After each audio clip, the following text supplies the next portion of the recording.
Hey guys, tonight we wander through an apartment where the walls don't just hold paint, they echo with motion.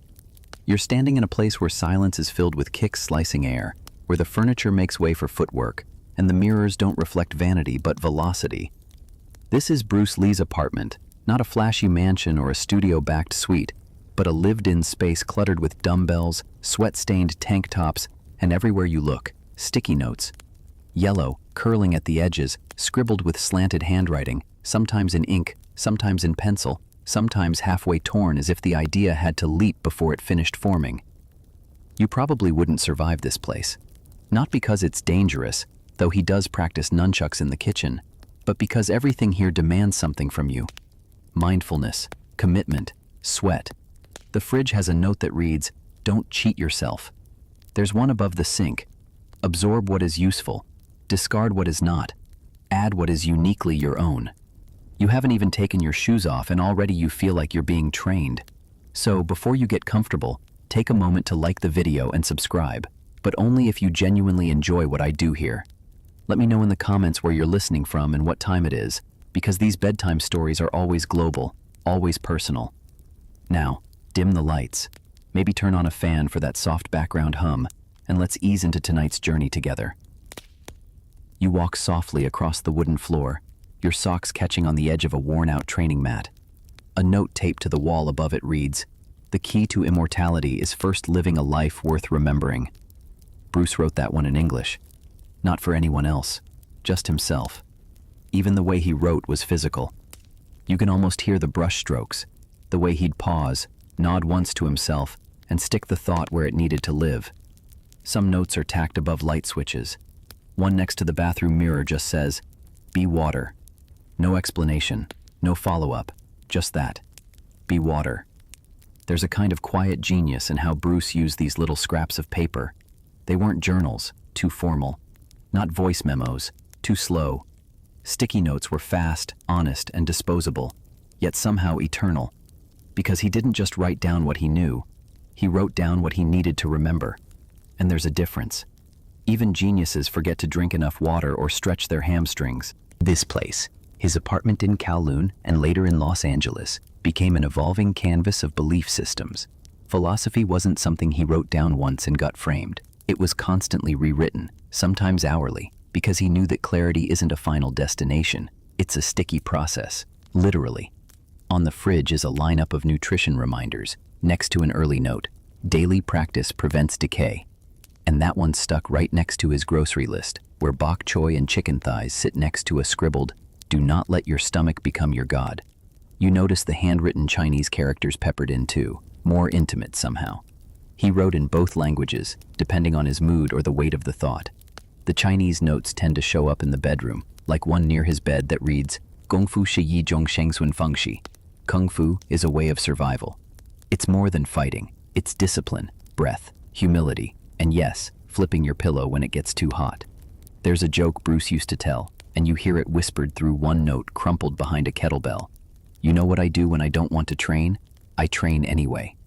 Okay, it's more of a threat than a joke, but still, it makes you smile. Even Bruce had lazy days. He just planned better ways to punch through them. And here's something quirky. He had a habit of sticking notes inside books, not to mark pages, but to argue with the authors.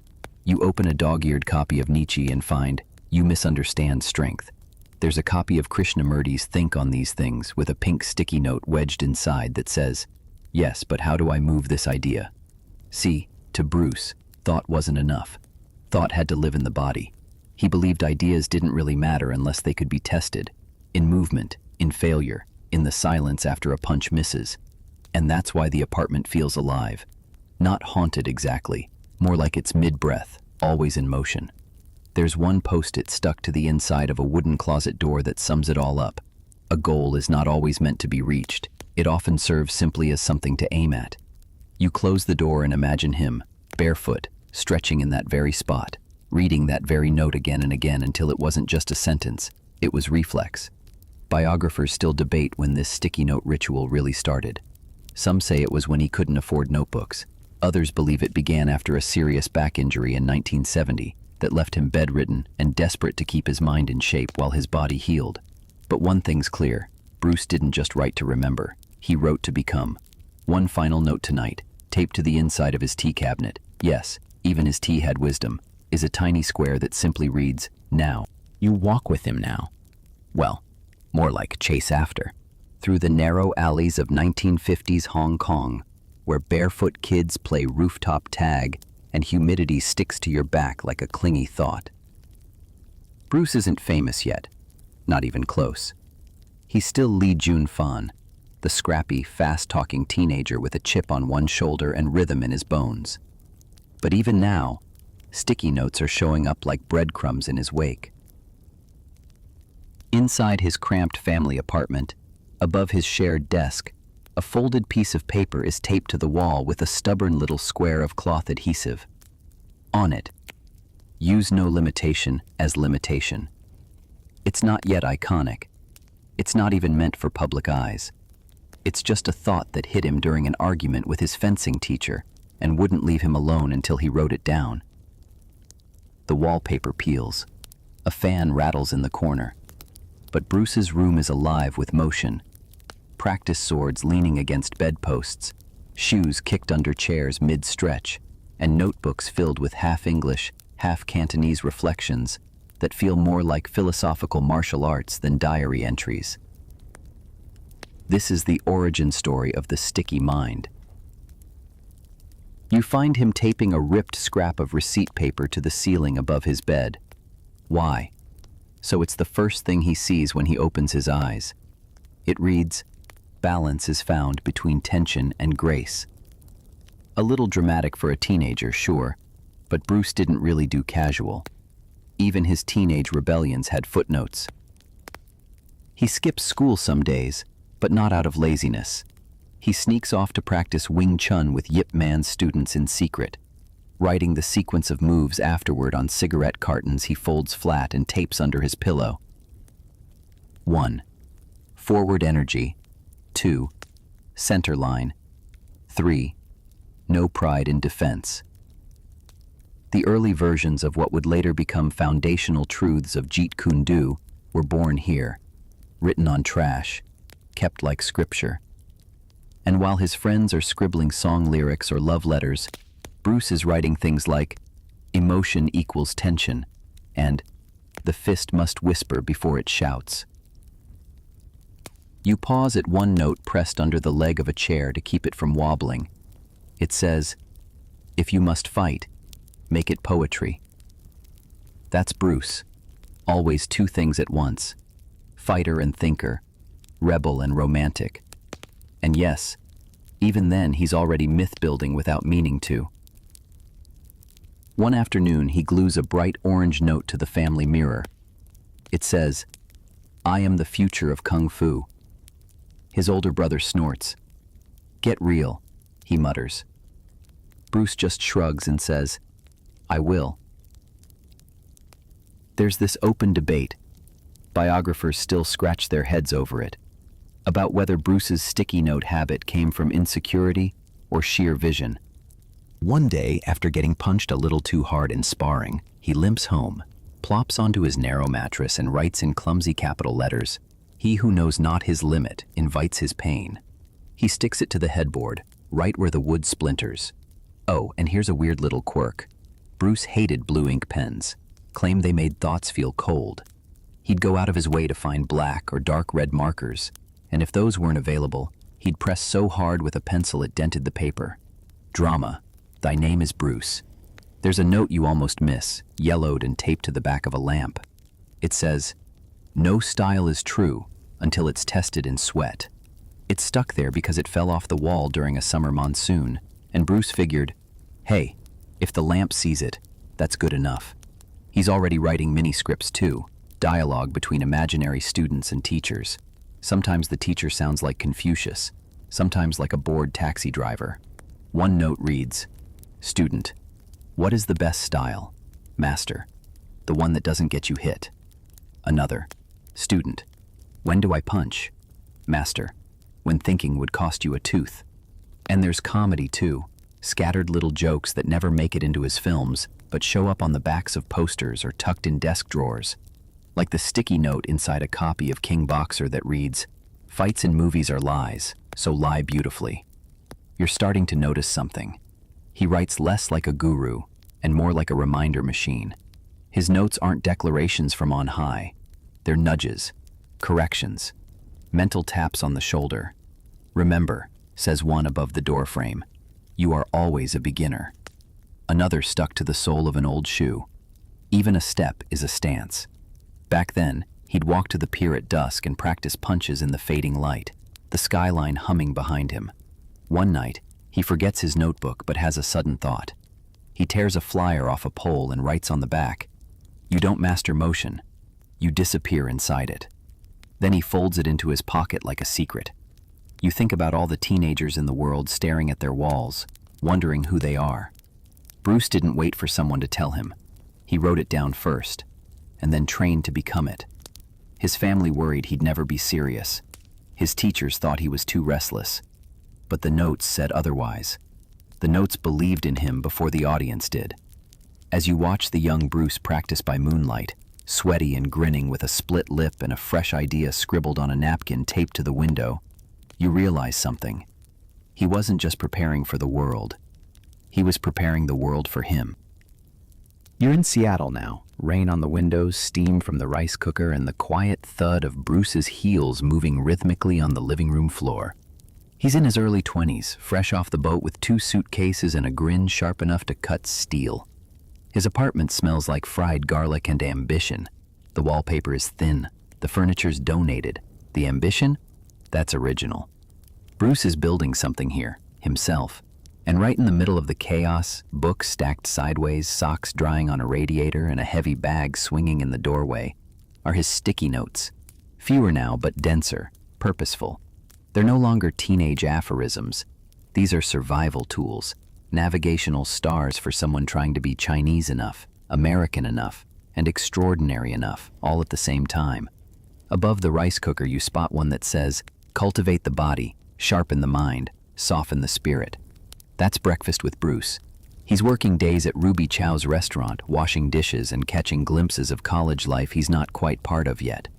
At night, he studies drama and philosophy at the University of Washington, then teaches martial arts to anyone who'll pay $5 and survive 10 minutes of him shouting, "Again!" from across the room.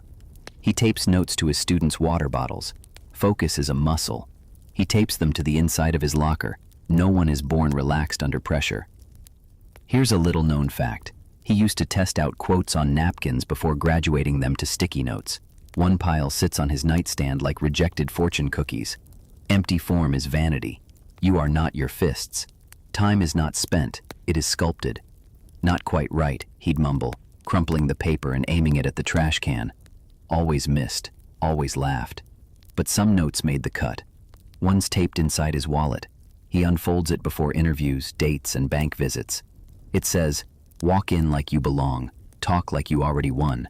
It's not arrogance, it's defense, a sticky armor. There's a notepad in his coat pocket that smells faintly of soy sauce and tiger balm. He flips through it constantly, between bus rides and before sparring matches.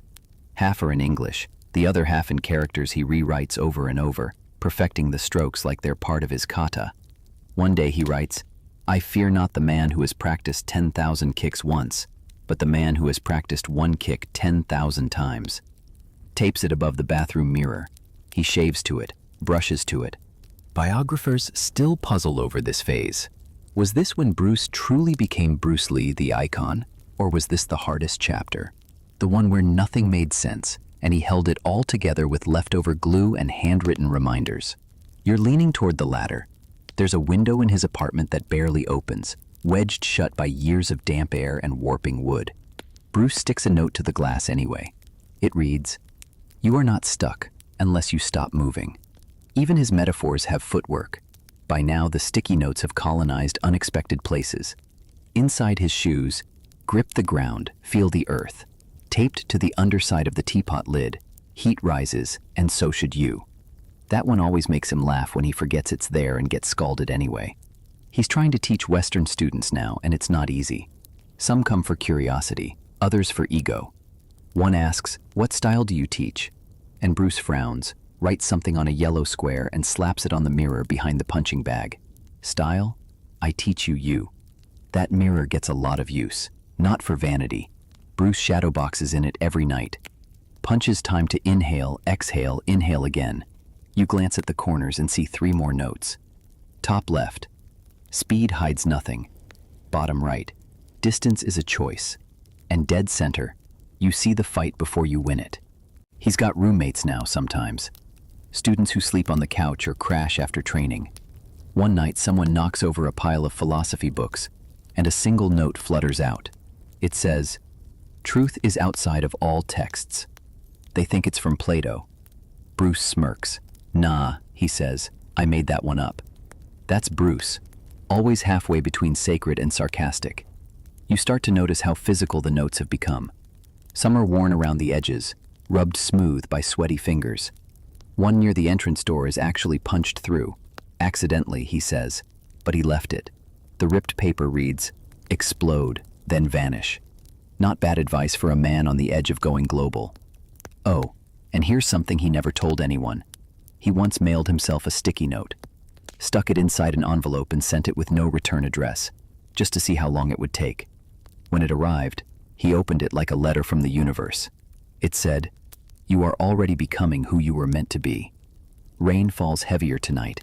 You hear it tapping the windows, just behind the rhythm of Bruce's footfalls as he practices again. His movements are tighter now, more efficient. There's less wasted motion. Same goes for the notes. They've gone from decorative to distilled. A torn yellow square on his headboard says, "Write less, mean more." That one sticks with you.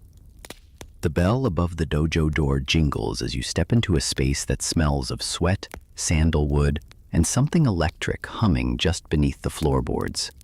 This isn't just a martial arts school, it's a philosophy lab, a workshop for motion, a dojo called Junfan Gung Fu Institute, but you quickly realize that it might as well be called the House of Sticky Notes, because they are everywhere. Bruce walks barefoot across the mat, correcting a student's stance, and casually peels a sticky note from the mirror to hand it to him. "Stick this to your fridge. Read it before every meal." You glance at the note. Don't let your hunger outpace your discipline. Straightforward, quietly devastating. Exactly the Bruce way. He's running classes out of a converted garage now, somewhere in Oakland, sometimes in Chinatown, sometimes in a rented gym. But no matter the space, the routine is the same. Push-ups, sparring, philosophy, laughter, and then the notes, fresh ones. He writes them in silence after everyone leaves, taping them to punching bags, windowsills, and light switches. Above the front door, there's a note so tattered it's almost falling apart. Do not pray for an easy life. Pray for the strength to endure a difficult one. Nobody knows if he meant it for the students or himself. Maybe both. You watch a student punch with his eyes closed. "Feel, don't think," Bruce calls out. It's like reading a note you wrote before you were born. He's laughing at his own metaphor. But you glance at the mirror, and there it is, in red Sharpie, freshly stuck. It's not about adding, it's about removing. That becomes the unofficial motto of the dojo. Jeet Kune Do, Bruce's unstyle, is starting to take shape. No fixed form, no strict tradition, just pure expression. And each sticky note, a sliver of that philosophy in motion. There's one on the wooden dummy. If the opponent expands, contract. If they contract, expand. Bruce slaps the dummy's arm in rhythm to each syllable. "Your body is a question mark," he tells a student. "You need to become the answer." Here's a little-known gem.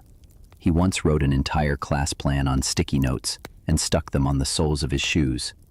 That way I can step on the lesson while I teach it. When asked if it worked, he grinned and said, "Only until I started sweating through my socks." The notes start showing up in the students' gear bags. They never see him put them there, but one opens a glove and finds, "React as if your life depends on it." It probably doesn't, but train like it does. Another finds a note folded into their water bottle label, "Hydrate the body, empty the mind." It's weirdly personal, weirdly effective. Bruce writes reminders for himself, too. There's one taped inside the drawer where he keeps the gym keys. "You teach best what you struggle with."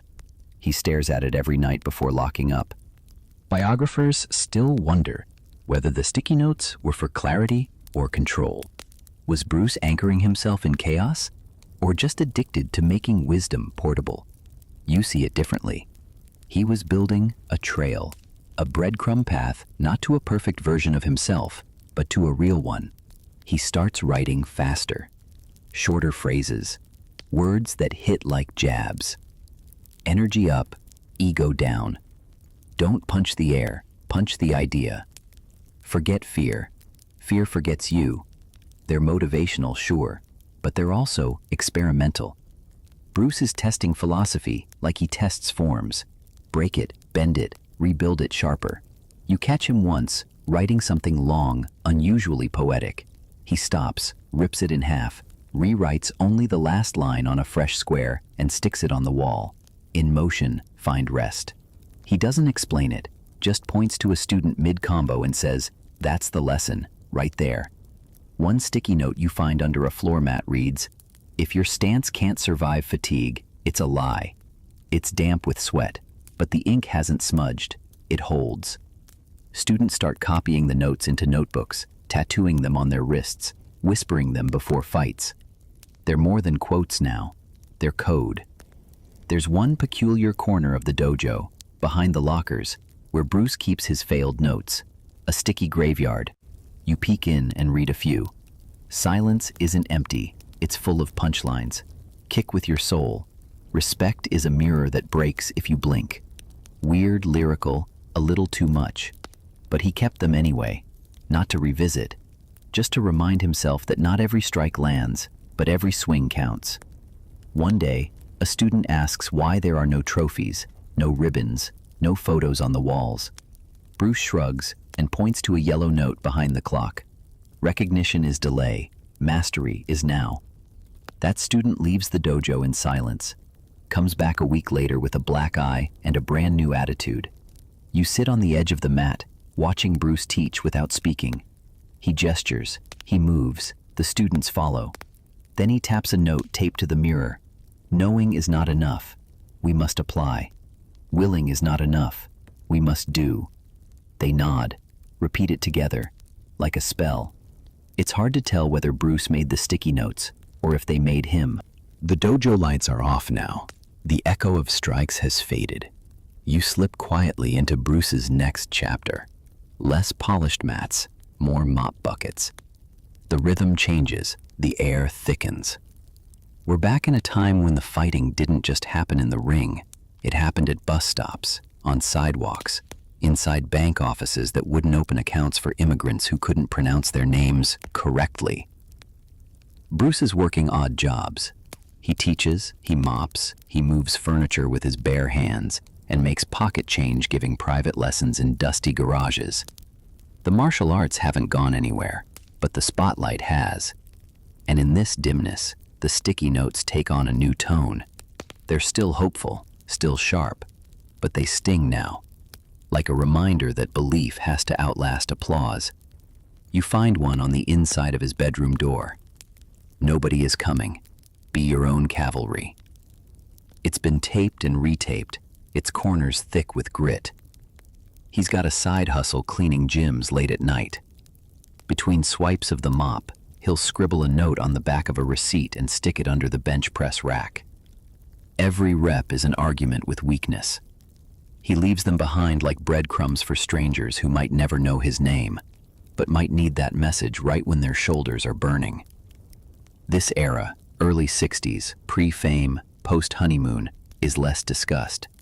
But it's here that Bruce truly became unshakable, because this is where the grind almost broke him, and instead, he used it to sharpen the blade. One student said Bruce once trained them in an alley beside a grocery store because the gym was full.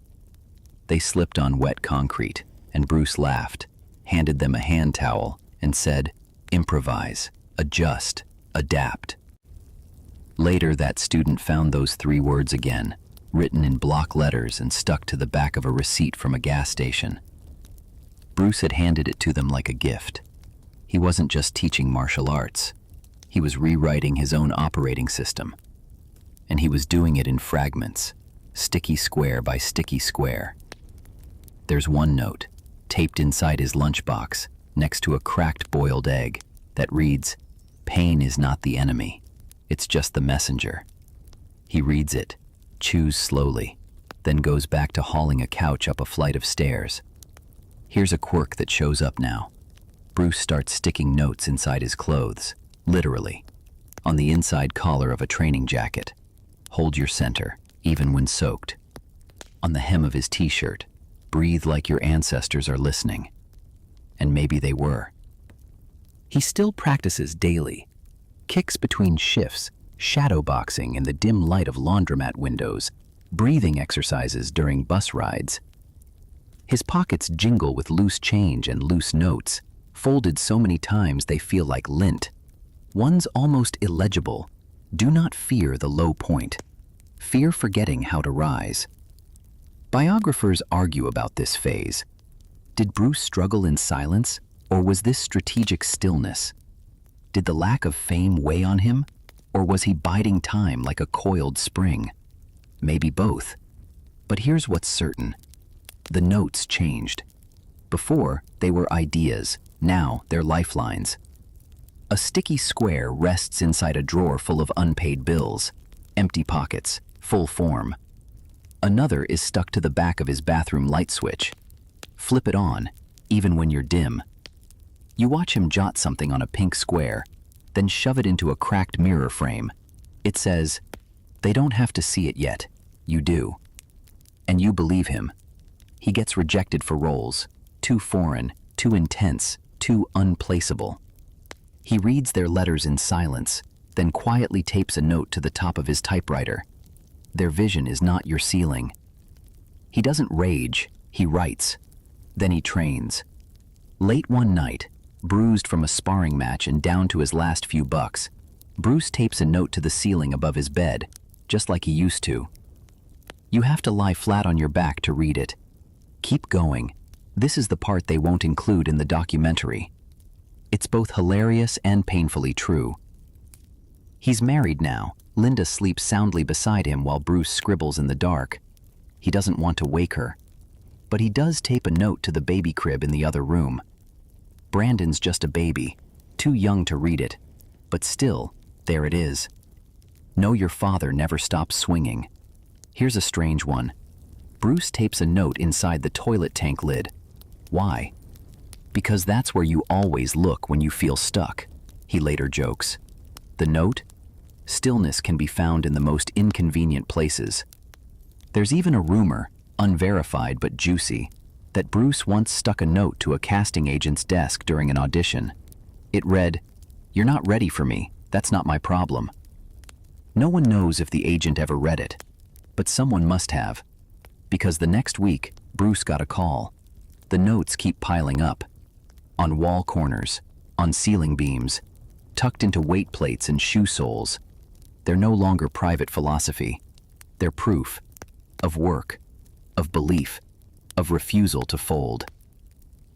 You can hear it in one simple line, scribbled on a sticky note jammed into the corner of a cracked window pane. "I will not stop just because you don't see me coming." And guess what? He's coming. You hear it before you see it. A soft thud, paper against wall. Bruce's fingers press a new sticky note above his bed. The writing is unusually neat, careful, and bold. "I am the biggest Chinese star in America." A declaration, not of ego, of inevitability. But outside this cramped Los Angeles apartment, Hollywood disagrees, loudly. This is the rejection chapter, the one where the suits smile at him, shake his hand, then cast a white actor to play a Shaolin monk in yellowface. Where producers love his moves but want him to talk less Asian. Where every door opens an inch, then slams twice as hard. You'd think it would break him, but instead, it makes the sticky notes sharper, more defiant, more dangerous. There's one on the inside of his front door. You read it as you walk out with him each morning. Their no does not define my yes. He taps it with 2 fingers every time he leaves. A little ritual, like a warrior kissing his sword before battle. Hollywood sends him scripts full of stereotypes, servants, sidekicks, throwaway villains. He flips through the pages, sighs, and writes, "I refuse to reduce my face to a shadow." Tapes it to the back of the script, sends it back. In the kitchen, next to the stove, there's a fading square taped above the salt. Let rejection season the recipe. That one gets a chuckle every time he burns his eggs. There's an agent, well-meaning, Bruce says, who tells him he's too authentic to play an American lead. Bruce thanks him, then walks home in silence. That night, he tapes a note to his mirror in black marker. "I am not here to blend. I am here to bend the lens." It's not bitterness. It's clarity. Rage forged into vision. And here's something different now. The sticky notes are getting bigger. He switches from standard squares to half sheets, even full pages cut into sticky-backed slices. He needs more space, not because he has more to say, because his dreams are bursting at the seams. He draws storyboards, outlines movies, maps out his future like battle plans. The walls of his apartment become a storyboard for a life Hollywood refuses to greenlight. One corner of his room has 6 notes layered like armor. Star in a major motion picture. Be paid $10 million. Have my own production company. Bring Eastern philosophy to Western film. Train the biggest names in Hollywood. Become a household name. He reads them aloud some mornings, like a quiet liturgy. Then he goes out and teaches, trains, auditions, and writes, and rewrites, and writes again. One sticky note by the telephone says, "Answer like it's Spielberg." It might be. It wasn't. Not yet. But the note stays up. Biographers still argue about this era. Was Bruce delusional? Was he too confident? Too proud to play the game? Or was he simply ahead of his time, so far ahead that the gatekeepers didn't even recognize the future standing at their doorstep? You know which one you believe. He tapes a note to his training dummy. The wall only wins if you stop punching. He's not just talking about sparring. He walks into casting calls, smile tight, posture perfect. He reads 2 lines, bows, and hears, "Thank you, we'll be in touch." They never are. The walk home is always quiet, but inside his shoes, folded against the arch, a note, "Keep walking." Linda finds him some morning surrounded by discarded notes, not because they were wrong, because they were too polite. He's rewording himself, sharpening his message. Hollywood doesn't need another warrior. It needs a philosopher with a punch. That one gets stuck to the ceiling above the couch. He starts writing late at night, scripts, concepts, choreography ideas, all wrapped around sticky squares. There's one stuck to a stack of books near his typewriter. You can't fit into their box if you were born a blade. And now, something new. The notes begin to travel. He starts handing them to people, agents, students, even strangers. One day he meets a studio intern, barely 20, starstruck. Bruce teaches him a few basic blocks, then quietly hands him a note. Even the smallest move, done with truth, is unstoppable. That intern frames it, still has it. He says it changed the way he sees everything, not just film, but life.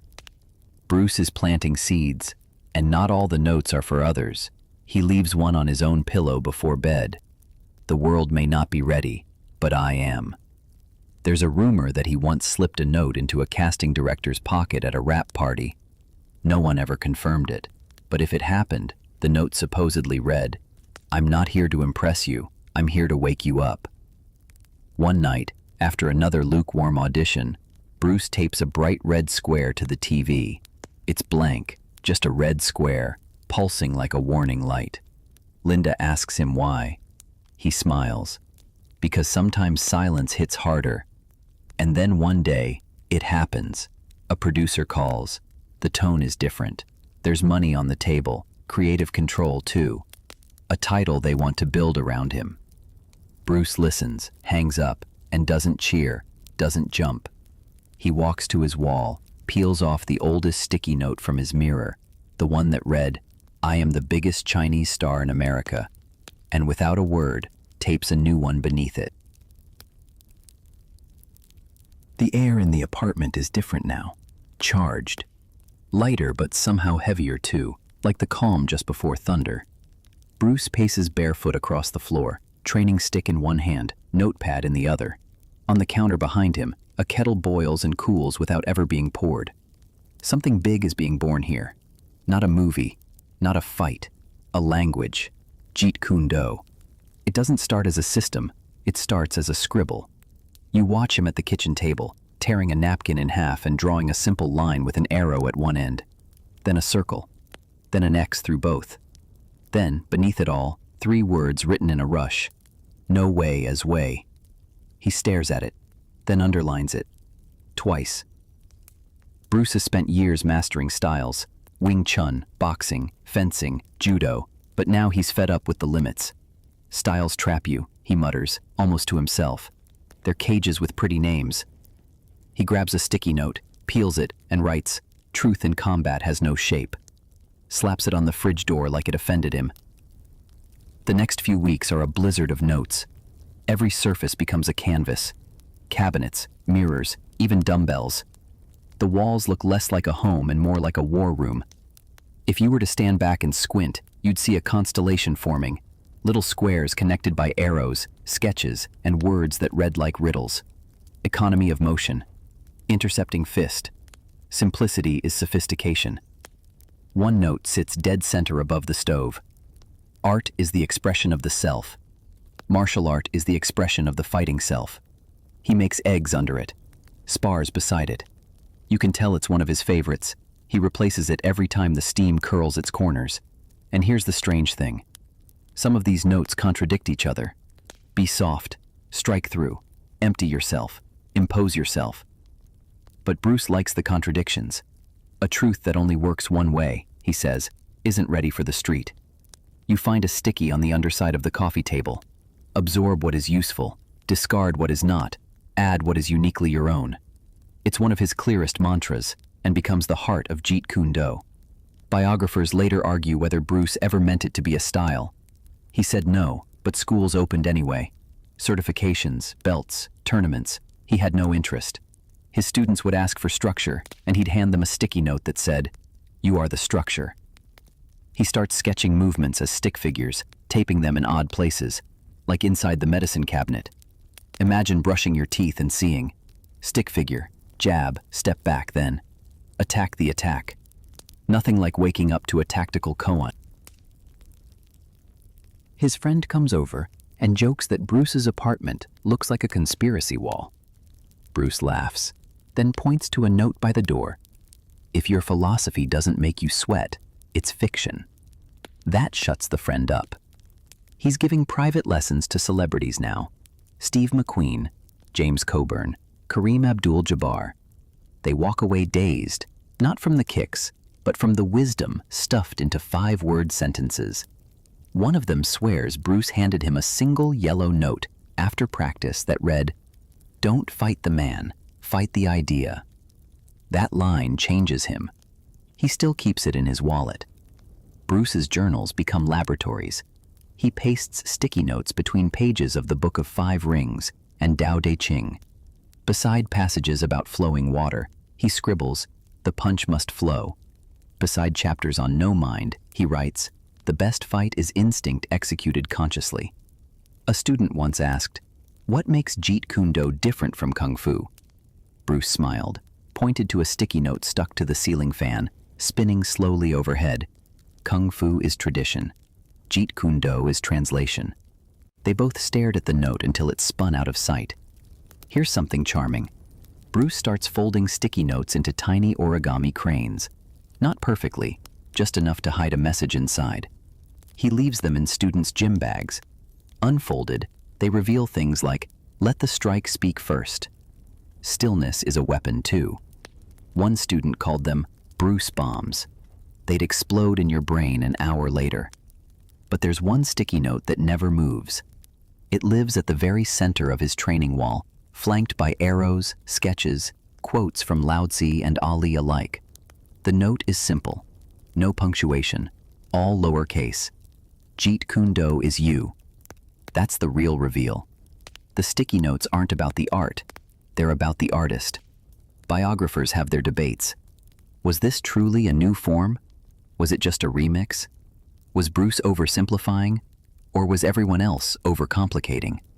You don't need to decide. You just need to look around. The walls tell the story. The philosophy isn't in the notes. It's in the act of writing them, again and again, until the message becomes muscle. And right now, Bruce is stretching, barefoot on the mat, staring at a freshly stuck square. You are already what you seek. Then he nods once and punches. You slip now into the warm hush of a quieter room. The sounds of kicks, punches, and camera shutters have faded. What you hear now is a child's laugh, and then another. Brandon, little feet thumping across the hallway. Shannon giggling in the corner with a stuffed rabbit twice her size, and in the middle of it all, Bruce, softer now, cross-legged on the floor, holding a sticky note and a crayon. That's right. He's not using a marker tonight. He's got crayons. Because now, the sticky notes aren't just for himself. They're for his kids. He folds one in half and tucks it into Brandon's toy truck. Courage isn't loud. It rolls forward anyway. Another slips into a dollhouse, nestled under the miniature bed. Be small, but never silent. This is a different kind of training. Bruce watches his children with the same intensity he brings to choreography. Every gesture, every giggle. It's a study in wonder. And in those moments, he realizes that philosophy doesn't stop at the dojo or the set. It climbs right into the crib. It hides under blankets. It walks to school with sticky notes in its lunchbox. Yes, Bruce starts packing notes in their lunches. Linda teases him for it but never stops him.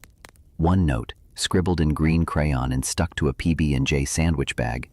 You already matter. No need to prove it.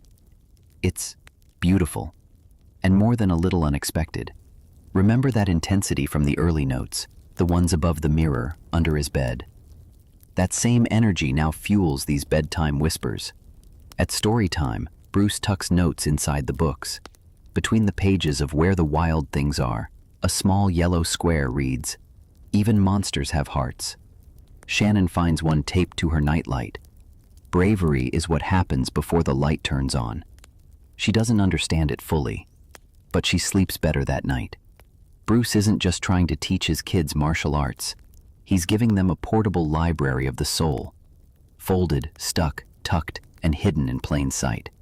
Biographers have only pieced this together through family interviews. The sticky notes weren't archived. Most got lost, thrown away, or drawn over in marker by a 5-year-old. But Linda remembers them. So does Brandon. And some survived, taped in old sketchbooks, the ink smudged by time and peanut butter. Here's a cute moment. Bruce once taped a sticky note to Brandon's shirt before school. It read, "If someone pushes you, ask them why."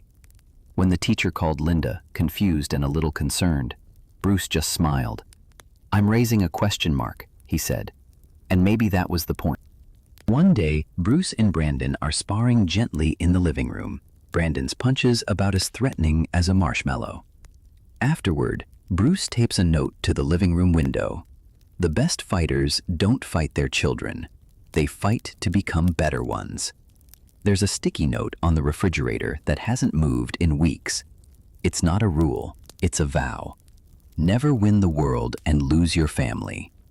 It's becoming clear Bruce is trying to download a philosophy into his kids without preaching. He doesn't hand them scrolls or sit them down for speeches. He hides truths in toys and lets them stumble into wisdom like it's treasure. At bath time, there's one on the mirror fogged with steam. Wash the day off your body, not your spirit. At bedtime, he leaves notes on the pillow. Dreams are not lies, they're blueprints. Be kind, even in sleep. Once, he tapes a note to the ceiling above Brandon's bed. Yes, just like the one he used to stare at in his teenage room. This one is simpler, gentler. You are loved by the kind of man who is still learning to love. He lies beside his son that night and reads it out loud. Brandon doesn't quite get it, but he hugs his dad a little tighter. Here's a lesser-known fact. Bruce never forced martial arts on his children. He didn't demand daily training. Instead, he taught them through games, and he left notes after. If they stumbled, he'd write, "You fell because you were brave enough to move," taped to a soccer ball. Don't chase the goal. Be the reason it moves. It's not all serious. There are silly ones too. Always eat your broccoli. Even ninjas need fiber. Your giggle is stronger than my punch. He meant it. There's one moment that lingers. Linda finds Bruce staring at a sticky note he hasn't stuck anywhere yet. Just holding it between his fingers, a look of awe on his face. She asks him what it says. He turns it around. "They make me better, just by existing." He puts it in his wallet. Biographers still debate whether Bruce was preparing his kids for his future, or for theirs. Some say he saw the clock ticking. Others believe he simply understood that every parent leaves a trail, and his would be yellow, square, and unforgettable. You walk through the apartment one last time tonight. The notes are quieter here. Not because they're less wise, but because they don't have to shout. You pass a bookshelf. Tucked behind a stuffed bear, a folded note. The world will tell you who to be. Don't listen until you've told yourself first. It's signed, not with Dad, but just Love, Bruce. You're in the bathroom now, but it feels more like a laboratory. Toothbrush, razor, towel, and taped to the mirror, not just one sticky note, but a constellation of them, radiating outward like solar flares around his reflection. This is where Bruce talks to himself the most. Not out loud, but in ink. Scribbled wisdoms at eye level. Daily reminders stuck beside steam stains and shaving cream splatters. Right above the faucet, in bold black marker, the body is the first weapon, the last truth. This isn't vanity. This isn't about six-pack abs or biceps for movie posters. Bruce treats the body like a language, a grammar of motion, a dictionary of intent. Every muscle tells a story. And these sticky notes? They're the subtitles. There's one on the bathroom scale, scribbled in red. Don't weigh yourself, read yourself. He steps on it anyway. He just likes the drama. Beside the sink, a blue note. A punch begins in the toes. It's absurd, but when you try it, yeah, you feel it. You follow him through his morning ritual. Breath work, cold water splash, Tai Chi sequences in boxer briefs. There's a sticky note on the towel rack. Dry the skin, leave the wild. And inside the medicine cabinet, a note wedged between tiger balm and cotton swabs. Tension is a liar. He reads it twice on headache days. His obsession isn't just performance, it's awareness. You find a yellow square stuck to a light switch. Wherever your elbow is, your mind should already be. This isn't about being better than others. It's about being in himself, fully, all the time. Bruce once said, "The successful warrior is the average man with laser-like focus." One student added that he also wrote, "Eat slower," on that same sticky note. Because Bruce could be poetic and practical in the same breath. Now step into his home gym. A spare room, barely bigger than a walk-in closet, smells like liniment oil and notebook paper. The walls are lined with resistance bands, dumbbells, mirrors, and of course, sticky notes. Above the pull-up bar, hang from the heavens, pull toward your purpose. Next to the jump rope hook, every bounce is a chance to restart. Here's a quirky one. On the inside rim of a kettlebell, barely visible unless you tip it just right, the weight is not your enemy, the fear of it is. Bruce was obsessive, but never robotic. He didn't move just to move. He moved with why. That's what the notes anchored. Intent. He started writing body maps, sketching crude diagrams of his own limbs and joints, then taping notes over each region. By the shoulder, throw emotion here. At the elbow, control lives in the hinge. At the wrist, precision begins with surrender. And on the heel, just root. Biographers say he became more anatomical in this period. Training like a surgeon, fighting like a poet. Every punch practiced until it didn't look practiced. Every note read until it lived in his bones. One of his students asked, "Why all the notes? Don't you know this stuff already?"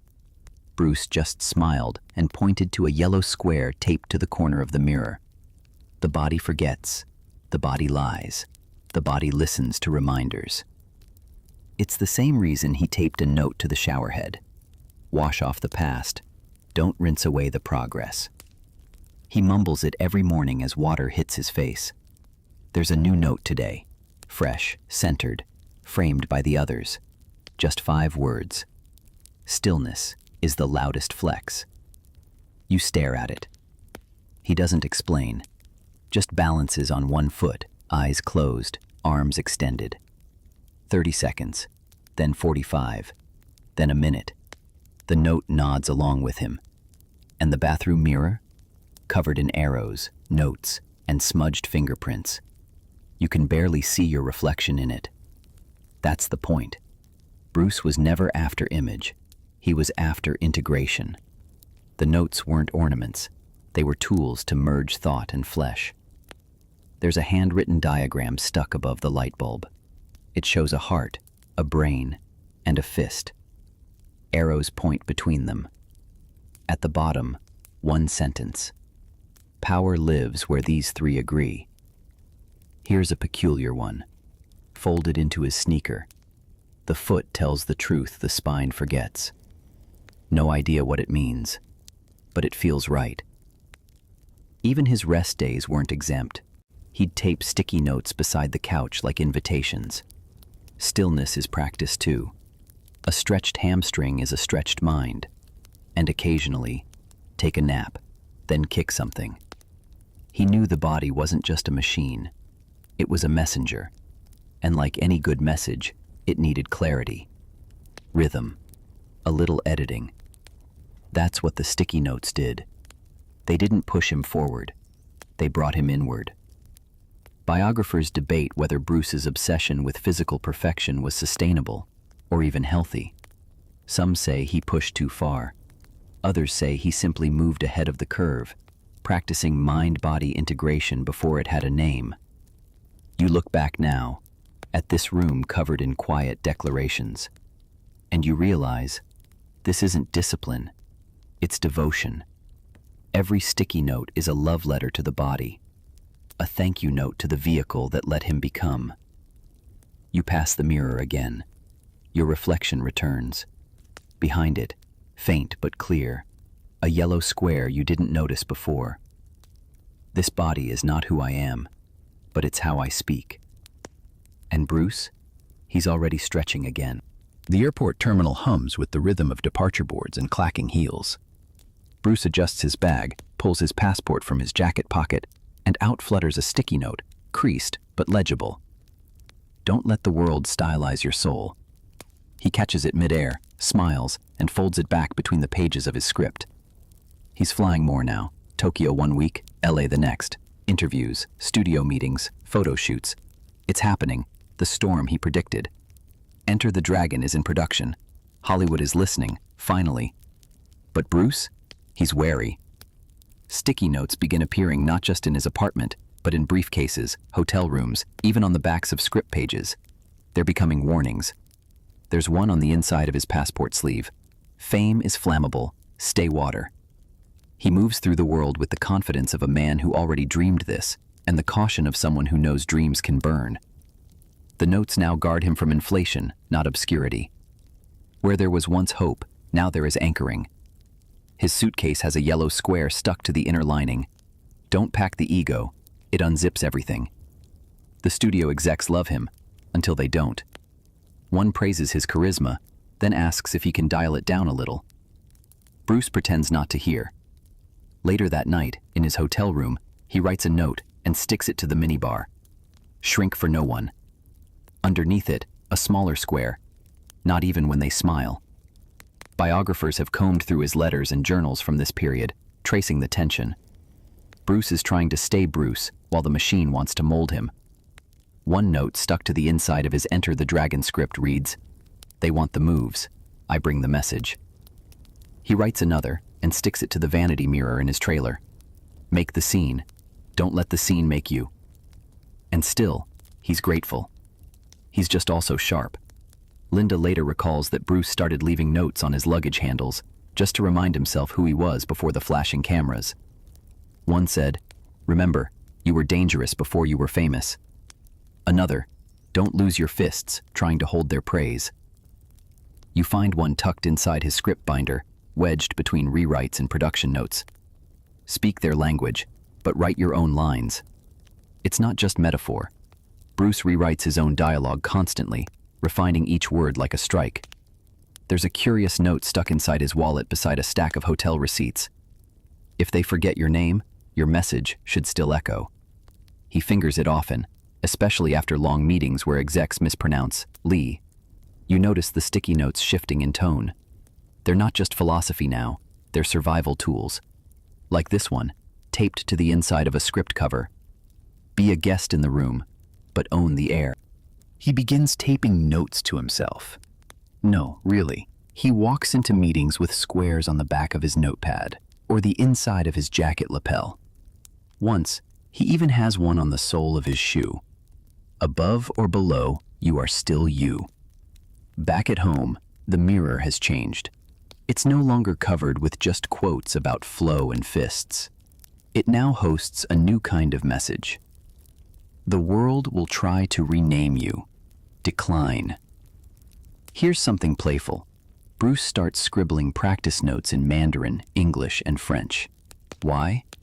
Because truth doesn't belong to one tongue, he says. One note on the fridge reads, "La vérité frappe fort." Truth hits hard. He's training harder than ever now, physically, spiritually, strategically. But the pace is insane. Interviews bleed into film shoots. Letters pile up. He sleeps less. The sticky notes take on a dual role, both compass and confession. Taped to the bathroom mirror, even a dragon gets tired. Taped inside his robe, rest is part of the fight. But he doesn't always listen. Linda finds a note tucked under his pillow one night. The more they take from you, the more you must return to breath.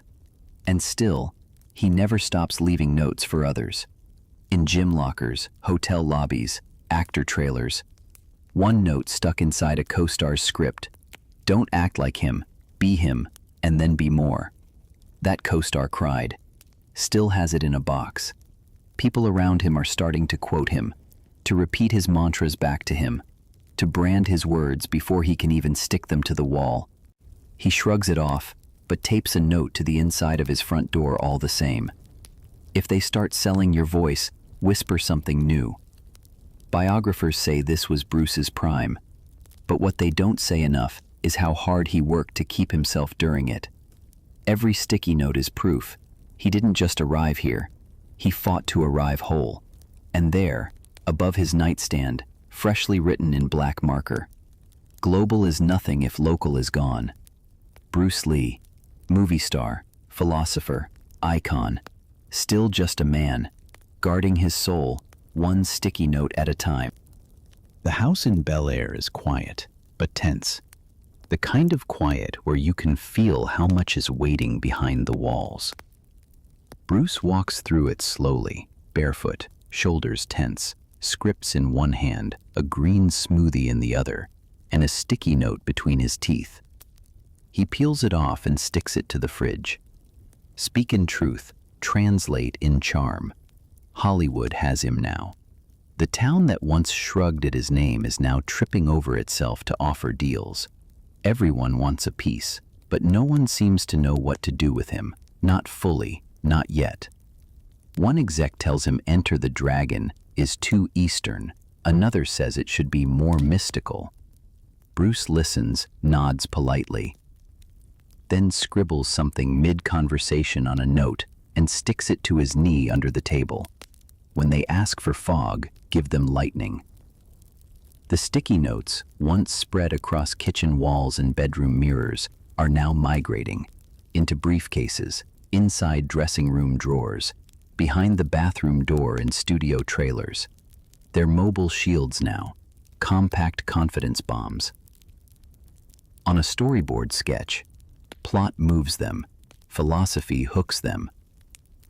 On a cue card taped just out of camera frame, don't sell the punch, sell the pause before it. He rewrites entire scenes, not just for clarity, but to preserve truth. He's not just trying to entertain, he's trying to inject meaning without the audience realizing it's happening. A spiritual uppercut hidden in an action flick.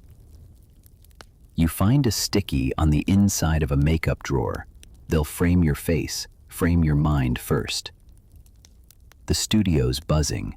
Executives come and go. Assistants bring coffee and compliments. "You're amazing," one says. Bruce nods, says thanks, then later sticks this to the doorknob of his trailer. "Praise is perfume. Smell it. Don't drink it." He's navigating a tricky dance. Stay true, but stay in. Play the game, but rewrite the rules under the table. He meets with costume designers, then tapes a sticky to his own wardrobe rack. "I dress like myself, even in costume." You walk through the studio hallway with him. On the back of his notebook is a tiny square. Every hallway has a mirror. Walk clean. Biographers still debate whether Bruce was being strategic or stubborn. Some say he should have bent more, compromised. Others insist he bent just enough, but never broke. One thing's clear, the sticky notes were his silent strategy, a daily resistance, pinned in yellow. He starts doodling more now. Sketches of kicks, poses, even abstract shapes, circles with spirals inside. Above them, the soul does not move in straight lines. There's a sticky note in his car, right on the speedometer. "Drive the lane, don't join the traffic."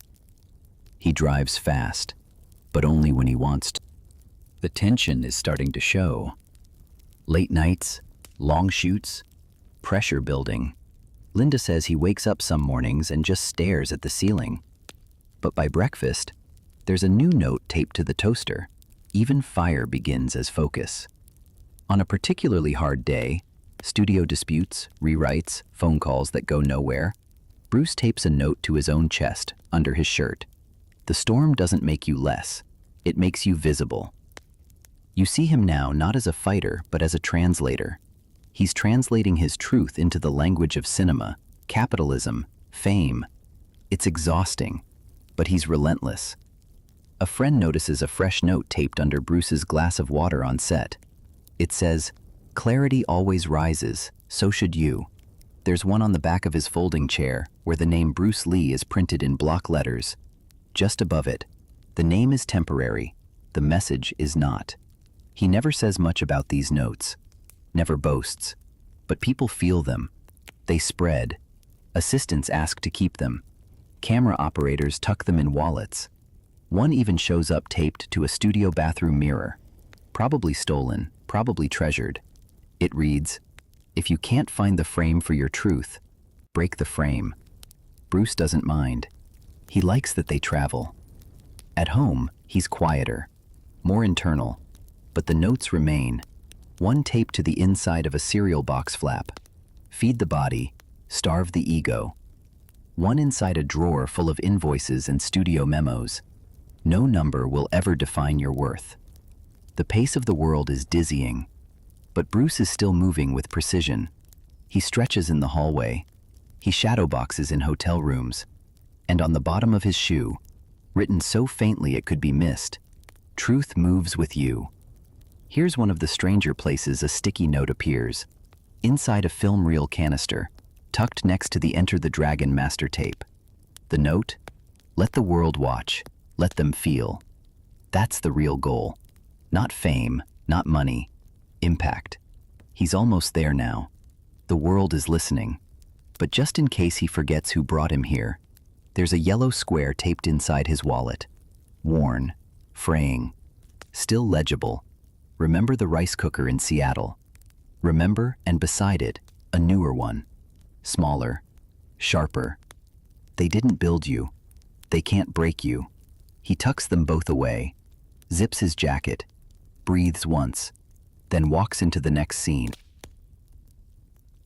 It's late. Not late as in evening, but the kind of late where time feels floaty and thick. The house is asleep. Even the clocks seem quieter. Bruce moves through the living room barefoot, holding a mug of lukewarm tea in one hand and a scrap of paper in the other. But this one's not stuck anywhere. Not yet. He sits down on the floor, cross-legged, and smooths the note across his thigh. You lean closer, expecting another sharpened mantra about form or power or discipline, but this one stops you.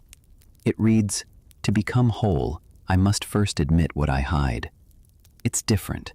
There's no bravado, no tactical punch, just softness, vulnerability, a crack in the armor.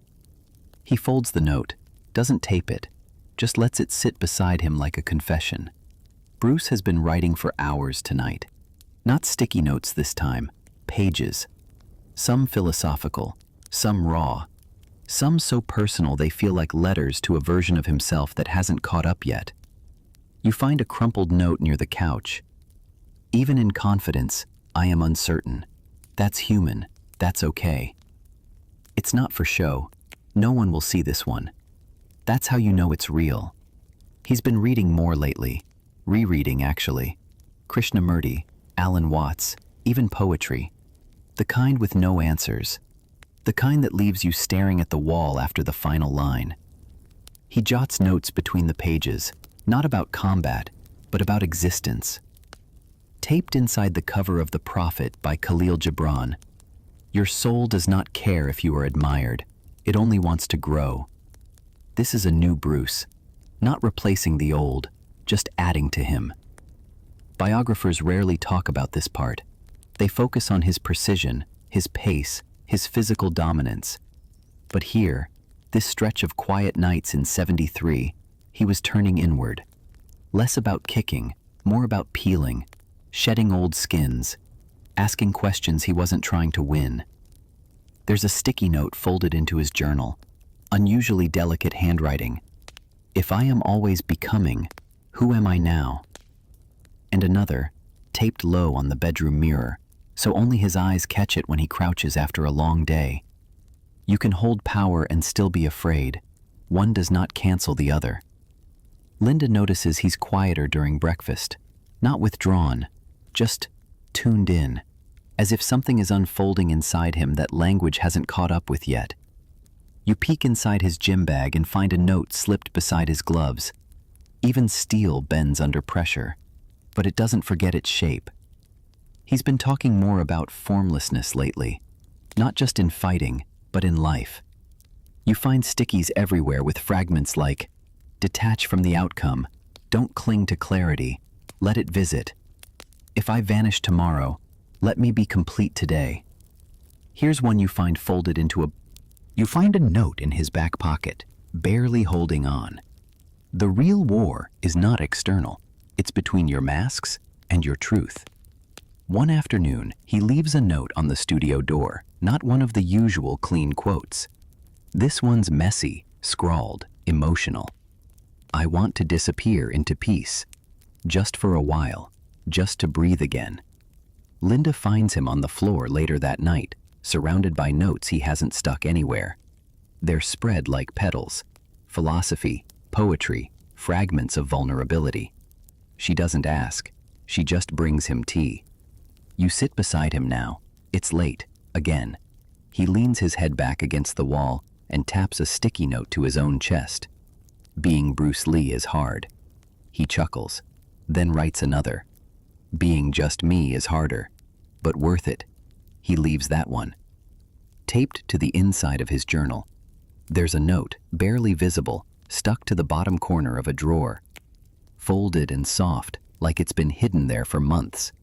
It says, "Let them remember my fire, but let me rest in my stillness." This isn't a warning. It's not even a goodbye. It's just truth. Quiet, patient, sticky. Biographers will never agree on this note's timing. Did he write it during filming? After a tough day? Before his final meetings? It doesn't matter. It exists.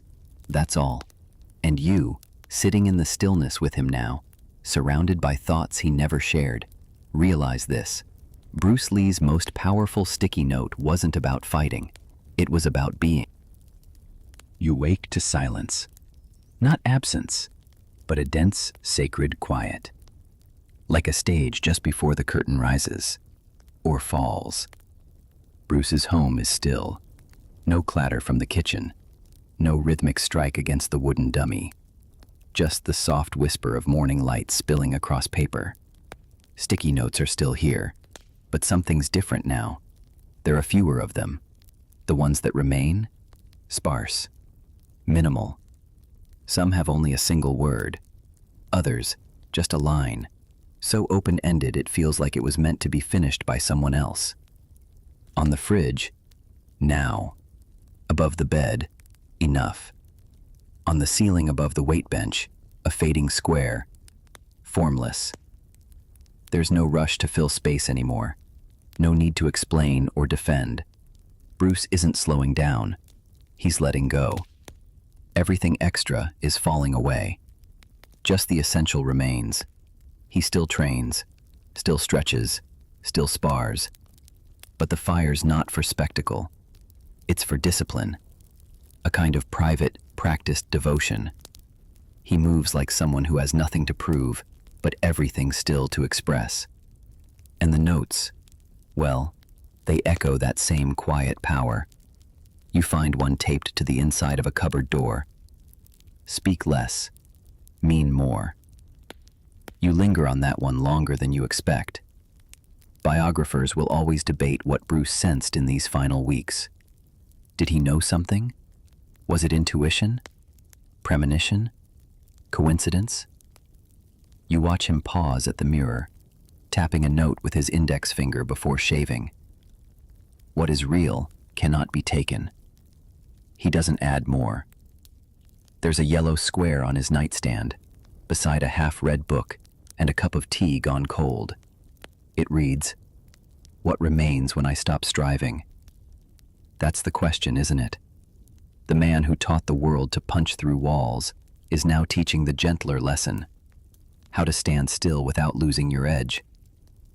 In his office, tucked behind a row of journals, is a sticky note dated in tiny writing, July 6th, 1973.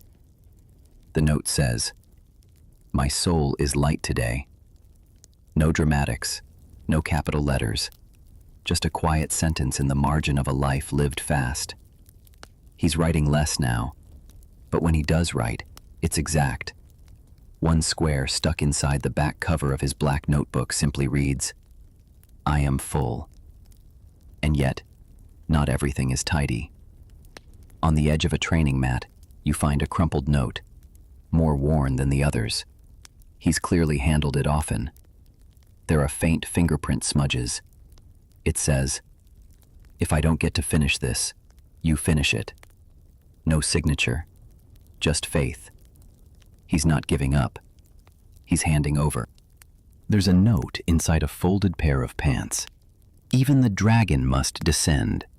And another taped gently to a wooden training sword. "Make peace with the silence you've earned." Outside, the world keeps spinning. Studio calls, interviews lined up, projects waiting. But inside this house, stillness. Not empty, intentional.